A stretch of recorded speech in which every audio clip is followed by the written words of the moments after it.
Labas, Aurimai. Mačiau tavo žinutę LinkedIn'e ir mane jį labai sudomino, nes tokia pakankamai aktuali tema buvo apie dirbtinio intelekto revoliuciją elektroninėje prekyboje, kaip galima pritaikyti ir išnaudoti čia GPT ir kitus dirbtinio intelekto įrankius įvairius būtent prekybos srityje, kad padidinti pardavimus, paįvairinti marketingą ir taip toliau.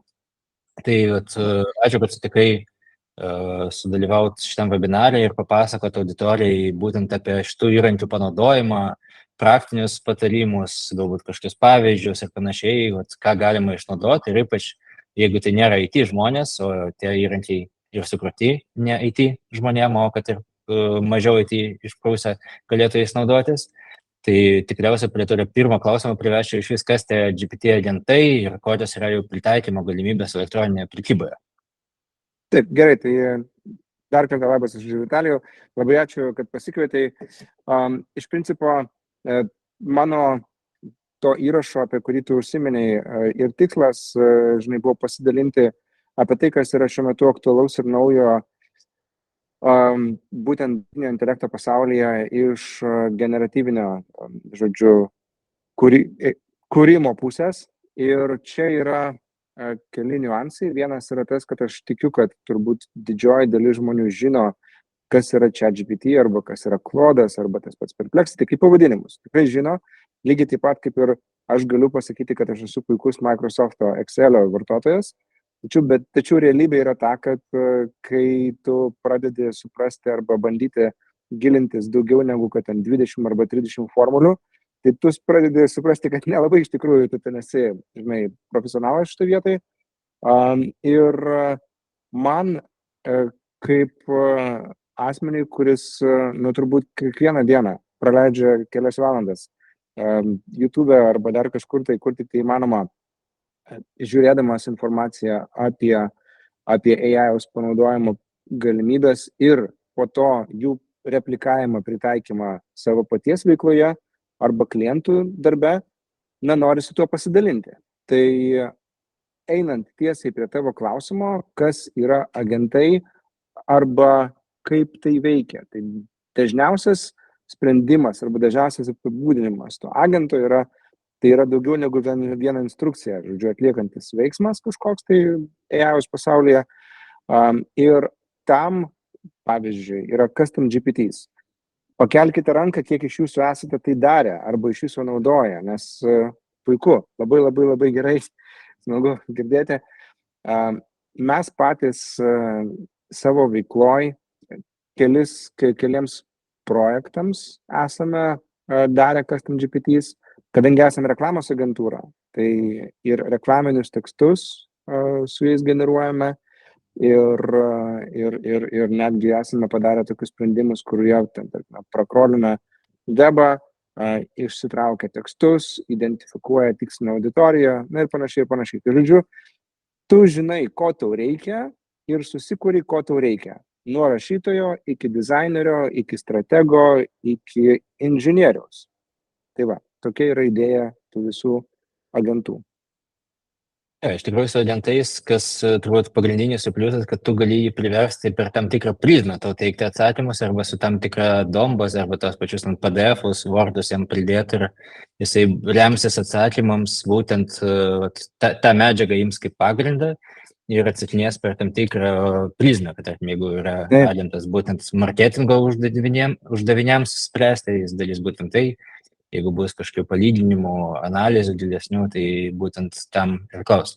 O sakyk, tarkim, jeigu atlyginti tą patį ChatGPT, kuris turbūt yra populiariausias, daugiausiai skambantis, ir tarkime su Cloud projektais elektroniniam verslui, ar Perplexity, kaip su tais įrankiais, nes jie tikriausiai žmonės mažiau girdėjo apie juos ir galbūt apie juos būtų ir gerai nušviesti auditoriją. Gerai, tai dabar taip vieną žingsnį atgal tik tai padarysiu. Tu užsiminei apie dokumentų įkelimą į agentų pasaulį. Tai čia yra vienas iš pačių turbūt, praktiškiausių būdų. Dažna problema yra tai, kad tu net jeigu ir įkeli dokumentą, yra sunku užrakinti tą agentą, kad jisai būtų vien tik to dokumento pasaulyje. Tai mums pavykę yra tai padaryti, kaip tik per e-komercijos konferenciją, per Ecomexpo, kuri dabar bus rugsėjo 19 dieną, parodysime vieną sprendimą, kuris yra e-komercijos vartotojo vadovas, kuris gyvena tik tai tuose PDF-uose, kurie yra sukelti, jisai nieko nežino. Jeigu tu ten jį paklausai apie kokį nors ten, nežinau, Vladimirą Putiną arba dar kažką, jisai nieko neatsakys, tiesiog todėl, kad jam yra prainstruktuota, jisai yra užlokintas visiškai, tik tai tuose dokumentuose, kurie yra suaplaudinti. Dabar, tu klausai apie šitos 3 sprendimus, ChatGPT versus Claude'as versus Perplexity, kurį kada naudoti. Bendrai, jeigu nori rašyti tekstus ir turi subscriptioną, tai tau dažniausiai pilnai užtenka ChatGPT. Claude'as, mačiau iš mano patirties, yra geriau dirbantis su lietuvių kalba. Lietuvių kalba jo yra stipresnė, bet man yra mažiau lankstus jo API-us. Žodžiu, kad ir kaip ten, ten tokie, jeigu tu ten bandai automatizuoti kažką, tai iš principo man paprasčiau tą daryti su OpenAI, žodžiu, API-umi. Bet jeigu tu frontende normaliam naudojasi, tai Claude'as labai šauniai, žodžiu, daro, bet ką mokėti dar tiek pat pinigų, žinai. Perplexity yra labiau kaip Google paieškos alternatyva. Tai jeigu jūs kažko tai ieškote, ten, žinai, ten kepsninė, daržovinė, arba ten kaip išmokyti vaiką važinėti dviračiu, problema su AI-umi iki šiol yra ta, kad jisai haliucinuoja. Tai dėl to mes ir bandom užrakinti jį kažkokiuose tai PDF-uose, kad jisai nieko kito nežinotų ir kad neprigrybautų. Tai šiąnakt aš gavau prieigą prie naujo OpenAI, žodžiu, modelio, kuris vadinasi O1. Tai jis yra lėtesnis gerokai, negu iki šiol buvęs ten 4O arba tas 4O mini. Jisai pagalvoja bent 20-30 sekundžių prieš pradėdamas tau duoti kažkokį tai atsakymą, bet už tai, jisai kaip ir turėtų teisingiau atsakyti su mažiau haliucinacijų į tavo, žodžiu, klausimus. Kol kas dar negaliu garantuoti, kad tikrai jisai nehaliucinuoja, bet mažiau. Alternatyva yra, kaip ir sakiau, Perplexity, kuris veikia labiau kaip paieškos variklis ir mažiau kaip AI-us. Tai, pavyzdžiui, gali rašyti, žinai, šitą ten, pateik man pavyzdį, kas ten Lietuvoje puikiai išnaudoja, tarkime, tinklaraštininkus ir pamatysi ir gausi atsakymą. Aš iš tikrųjų ieškojau, ką tai prieš mūsų susitikimą, šito klausimo, tai gavau labai įdomų pavyzdį apie Biržų duoną, kur labai detaliai papasakota, kada, kuriais ten metais, kurį mėnesį, ką darė Biržų duona su tinklaraštininkais, kokį ten jie padarė projektą. Ir yra nuorodos, mygtukai paspaudina, eini į linkus, pasiskaitai, ten kažkas verslo žiniuose, kažkas dar kažkur tai.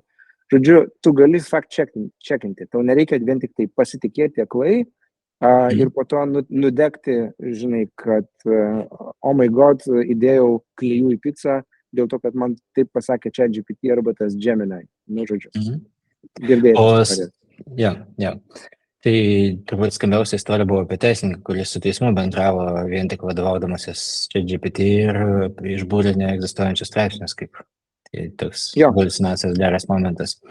O jeigu paimtų, tarkim, elektroninę komerciją, tas elektroninės parduotuvės, tai ką iš praktikos teko daryti iš vienos pusės įdomiausių įrankių, bet iš kitos pusės galbūt kaip tik, įdomiausia dažniausiai būna nišiniai, vieną kartą panaudojant konkrečiam kažkam uždaviniui, o galbūt galim auditorijai pateikti kokią vieną kitą pavyzduką, ką jie savo elektroniniam versle galėtų tokio ir paprasta, bet ir to pačiu naudingo, kur 20% darbo, 8% rezultato, ką jie galėtų savo panaudoti, kaip tokį greičiausią kažkokį įrankį. Tai aš galiu papasakoti, ką mes dabar darome. Tai yra vis dar nepabaigtas dalykas. Mes tam dalykui esame gavę ES paramą. Tai bus nemokamas Lietuvos smulkiam ir vidutiniam verslui skirtas produktas. Ir šitas įrankis veiks tokiu principu. Jeigu taip grinai techniškai pasakoti, ką jisai darys, tai tu ateisi į landing page, įrašysi, žinai, įvesi savo linką, landingo, tada scraperis nuskreipins tą landingą perskaitys ir mes jau esam 80% prompto parašę, kuris ten yra 1000 eilučių, ten yra ne ta prasme, nežinai, parašyk atsą, bet realiai 1000 eilučių yra prompto padaryti ir tasai promptas tada runins ir, žodžiu, interpretuos tą tekstą, kuris bus nuskreipintas ir tada bus sugeneruojami Google paieškos skelbimai, žodžiu, tai čia Google paieškai, tada bus responsus search-adsams sugeneruoti skelbimai, display bus sugeneruoti, netgi bus parašyta, kokį rekomenduojame naudoti vaizdą baneriams, tam, kad labiau atitiktų tą, kas yra, žodžiu, tame polapyje. Labai paprastas daiktas, nemokamas tikrai bus sprendimas Lietuvos verslams, tiesiog imkite ir naudokite. Tai va. Taip, kai atsiras po šio webinaro, bet norės papildyti tada nuorodą, nes kas žiūrės, kad iš karto surasti šalia. O lyg dar su visais tais GPT galima laiškus, su GPT lentais, automatizuoti šiek tiek, naudot GPT agentus kaip automatizuotam laiškų atsakymui, kaip čia teisingiau taip suformuoti, kad tas GPT gali padėti atsakinėti į laiškus ir su tom galimybėm galima tiek taupyti laiko, kaip turi summary, tai yra santrauką daryti to laiško, suprasti, ko klientas, tarkim, jeigu atėjo toks pasipiktinimas, kad nepatiko prekė, kurią pardavė, tai GPT gali surezimuoti, kad nepatiko, nes pakuotė brakuota buvo, nors laiškas toks va. Ir galbūt netgi automatiškai paruošti iš karto atsakymą, kurį tik belieka jau po to send paspausti. Taip, labai paprasta. Ta prasme, labai paprasta. Labai sunku, bet labai paprasta. Žodžiu, jau darėm tokį dalyką. Jeigu darote custom GPTs, ir nuskrolinsite į pačią apačią, pamatysite, kad ten toks yra mygtukas actions, custom actions arba veiksmai. Kas tie veiksmai? Tie veiksmai gali būti, yra kažkokia tai komanda, kurią tu parašai. Pavyzdžiui, ten komanda gali būti išsiųsk laišką, kuris šiaip nebus, žinai, išsiųsta. Ir tada, kada, žodžiu, GPT gauna tą komandą išsiųsk laišką, tada išsijungia, pavyzdžiui, webhookas. Ir tas webhookas, jeigu kas nori, ko nori, ten jį daro. Tai pasme, ten gali ant Node.js, ten gali ant dar kažko, gali su visokiais no-code automation sprendimais daryti. Gali su, žodžiu, pavyzdžiui, mes tą darę esame ant Make, čia yra kaip Zapier alternatyva. Ir tada gaunasi, kad tu tą webhooką įjungi ir jisai tada paima tą tekstą, kuris čia GPT parašytas ir įsijungia automationas. O tada jau tą automationas seka yra ten 6 žingsniai. Tai ten pirmas žingsnis yra, žinai, ten tipo laiško subjecto, ten teisingas parašymas, ten tada, žinai, ten įkelimas teksto, tada, žinai, išsiuntimas, tada palaukimas, ar žmogus ten patvirtino, nepatvirtino, kad gavo, jeigu gavo, tai tada follow-upas, ten, jeigu negavo, tai tada priminimas ten su kitokiu subject line, ten už kelių dienų, toks va tipo, žinai, toks paprastas automatinis sprendimas ir visą tai tu gali padaryti tiesiai iš ChatGPT interfeiso, tiesiog dėl to, kad ten yra naudojatos custom actions ir viskas.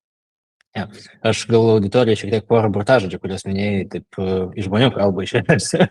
Tiek Zapier, tiek Make yra įrankiai kaip tarpinės tarp kažkokių informacinių sistemų ir bet kurios kitos informacinės sistemos, kurios tarpusavėje neturi suderinamumo, negali bendrauti. Tada viena sistema, tarkime, populiariausios praškai sistemos, jos tiek su Zapier, tiek su Make turi integracijas, kad į jas galima perti duomenis, tada belieka tik iš pirmosios iki tos tarpinės pada duomenis, o jį jau toliau nusinčia duomenis toliau. Tai tokia tarpinė tarp dviejų sistemų, kurios tarpusavėje tiesiogiai negali susibendrauti, bet įrankis padeda išspręsti tas suderinamumo klausimas. Taip, visiškai. Šiek tiek, kas mažiau tos techninės kalbos žino, kad papasakot. Ir dar viena iš tokių gerų temų, žinau, kad nes tiek patys naudojam, tiek klientai tikriausiai irgi su Perplexity, kaip dažnai būna, kad tarkime žiūri prekės puslapį arba kategorijos puslapį yra tas interaktyvus toksai, dažnai užduodamų klausimų toksai sąrašiukas, kur paspaudė, išsiskleidžia kažkas viduj parašyta.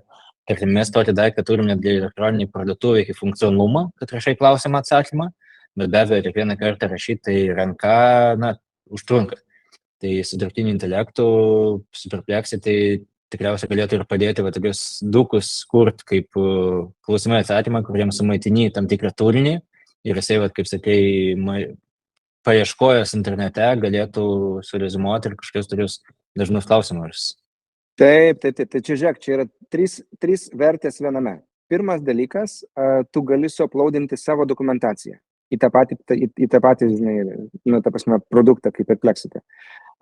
Tada, jeigu, žinai, neužtenka informacijos tavo dokumentacijoje, gali, žinai, irgi užduoti klausimus, kad papildomai interneto šaltiniuose, žinai, ten surastų tuos atsakymus. Ir jau tada trečias žingsnis, vėlgi kažkoks tai žmogus, aš rekomenduočiau visgi žmogų, žinai, neeliminuoti žmogaus, nes mes turime labai puikius techninius sprendimus, kurie gali padaryti labai šaunius daiktus arba šaunius, žinai, sprendimus, tik tai problemėlė yra ta, kad su jais, kai tu važiuoji, tai tu važiuoji ne 20 km/h, tu važiuoji 160 arba net 320. Ir tas, žinai, biški pasukimas vienas gali turėti didelį avarijos efektą. Tai žmonių nepamirškime ir darykime taip, kad kai jau tu sukėlei savo dokumentus, pasidarei dažnai užduodamus klausimus, pasidarei visą tai išsieksportavai, nes per Perplexity tu gali arba tiesiog ten iškopijuoti atsakymą, arba netgi gali ten padaryti tokį daiktą, kuris vadinasi Perplexity Pages, kuris veikia kaip mažas, kaip Wikipedijos, žodžiu, mažas Wikipedijos klonas. Tai tu savo jį išsieksportavai, šitą įsikėlei pas save, žinai, į svetainę ir turi, ir tiek. Ir jau tu turi išspręstą problemą, kuri ilgą laiką buvo atidėliojama dėl kažkokios priežasties, nes dažniausiai dėl to, kad tai yra neprioritetas.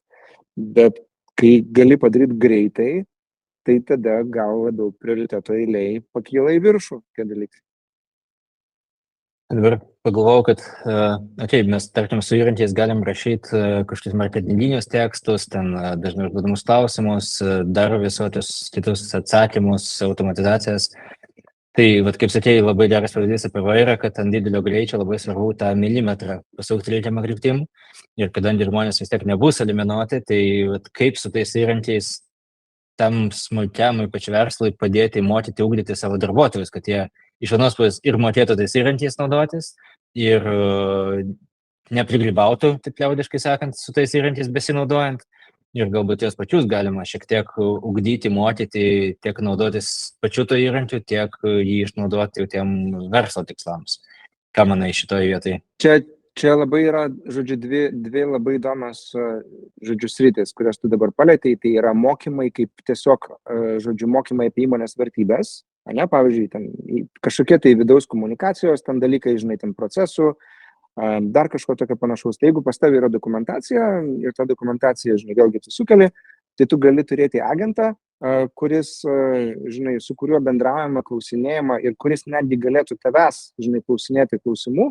Kaip toksai, žinai, vėlgi, jisai galima su juo kalbėtis. Mes nepamirškime to, kad jis šneka lietuviškai, gal biškai tai prasčiau kol kas, bet su tuo tokiu amerikietišku akcentu, bet jisai vis tiek šneka lietuviškai. Ir jisai puikiai gali tau, žinai, atsakinėti tavo klausimus. Žinai, tam, pavyzdžiui, važiuoji į susitikimą su klientu ir, žinai, dokumentacijai sakai, tai gerai, tai kaip man dabar pristatyti šitą produktą, kurį aš pardavinėju. Jisai tau papasakoja, nes dėl to, kad dokumentacijai tas yra. Tai čia vienas dalykas, kaip edukuoti, žodžiu, darbuotojus apie tai, ką jūs jau turite. Antras kampas yra tavo paliestas apie AI ir apie tavo vairavimą, žodžiu, greitkeliu nenuvažiuojant nuo kelio. Tai čia turbūt pagrindinis dalykas yra paaiškinti žmonėms, kad visgi, kaip veikia pats generatyvinis AI, kad jisai nežino dalykų, bet jis, ne tai, kad nežino, bet jisai viską daro pagal tikimybių teoriją. Ir kiekvienas kitas žodis, kol kas dėja vis dar yra pagal tikimybių teoriją dėliojamas į priekį. Ką tai reiškia? Tai reiškia, kad net jeigu yra, žinai, kažkoks tai lietuviškai arba angliškai logiškai parašytas sakinys, jame nebūtinai bus teisybė. Tai reikia kelių sprendimų, kurie galbūt patikrintų vienas kitą ir tai, ką aš dabar darau, aš, pavyzdžiui, šiuo metu rašau knygą apie komerciją ir man ir ieškau pavyzdžių, nes, žinai, ta prasme, atvejai pas mane jau kaip yra ir tada man reikia pavyzdžių. Ir va tas atvejis apie Biržų duoną, kurį pasakojau, tai jis irgi, žinai, yra iš tų pavyzdžių, kuriuos aš radau realiai su Perplexity. Tai aš juos randu ir tada skaitai, ieškai, yra, nėra, tikras, netikras. Žinai, ir tada paieškai dar kitur, galų gale tą pačią Google paiešką, neignoruokime, jinai egzistuoja, jinai, ta prasme, niekur nedingo. Pasitikrinam tenais, jeigu ir ten yra informacijos apie tai, ką kitam šaltinėje randi, na tai turbūt tiesa.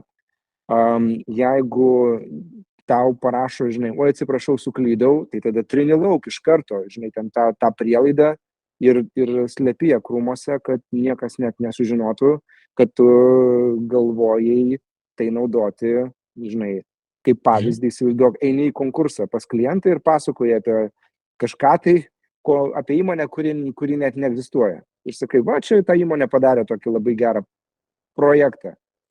Sako, palauk, tai papasakokit man daugiau. Nu, tai tada bus kaip tiems teisininkams, kurie nudega, žinai. Tai žodžiu, idėjoms generuoti faina, inspiracijai labai gerai, o kada mes šnekame apie tikrus tyrimus, tai double check ir triple check. Galvoju, kad skamba fainai, informacijos yra, minčių kils, užraipinam tikiuosi auditoriją. Jeigu taip pirmus, nežinau, 3 žingsnius, 10 nereikia, nes pasiklys lengva, bet pirmus 2-3 žingsnius, nuo ko tu rekomenduotum, tarkim, yra žmogus, paklausė šitą webinarą, sako, faina, einu dalyt, noriu ir skalnus, nerealu, bet sako, nuo ko pradėti, ką pirmas žingsnis, na, okei, accountą pasidaryti, ten ChatGPT, tarkim, bet tarkim, ten accountas, padaryti paprastą, nieko sudėtingo. Bet nuo ko, kokius turės pirmus žingsnius padaryti, tokia kaip kelionė, tokia nutiesti, maždaug dalyk tą kryptim, maždaug tokiais žingsniais ir bus maždaug taip į tiesą. Jo, tai pirmas žingsnis, kurį rekomenduočiau daryti, tai yra susikurti pirmąjį GPT. Tam reikia tiesa mokamo, žodžiu, ChatGPT subscriptiono, bet bent 1 mėnesį išbandykite. Žodžiu, susikurkite pirmąjį GPT ir tam, kad žinotumėte, nes vėl neaišku, kokias instrukcijas rašyti, ne, tai yra toksai hakas, apie kurį aš irgi visai neseniai sužinojau, tai tarkime, tu gali padaryti, sakyti taip, kad taip ir parašykite lietuviškai. Jeigu aš pradedu sakinį didžiąją T ir padarau tarpą, tuomet tą sakinį išversk į anglų kalbą. Ir padarykite tokį savo GPT vertėją ir tada, kai jisai bus padarytas, įeikite į tą agentą, kuris tą daro ir tada parašykite didžioji T, žodžiu, labas, kaip tu sekasi. Ir bum, bus angliškai išversta viskas. Tai va čia toksai gaunasi tų custom instrukcijų, žinai, ir tada tu pradėsi suprasti, kaip jos veikia. Tada galėsi parašyti antrą instrukciją, nes tu visą laiką jį gali redaguoti. Pas mane tų agentų jau paties pasidarytų. Gal yra 40.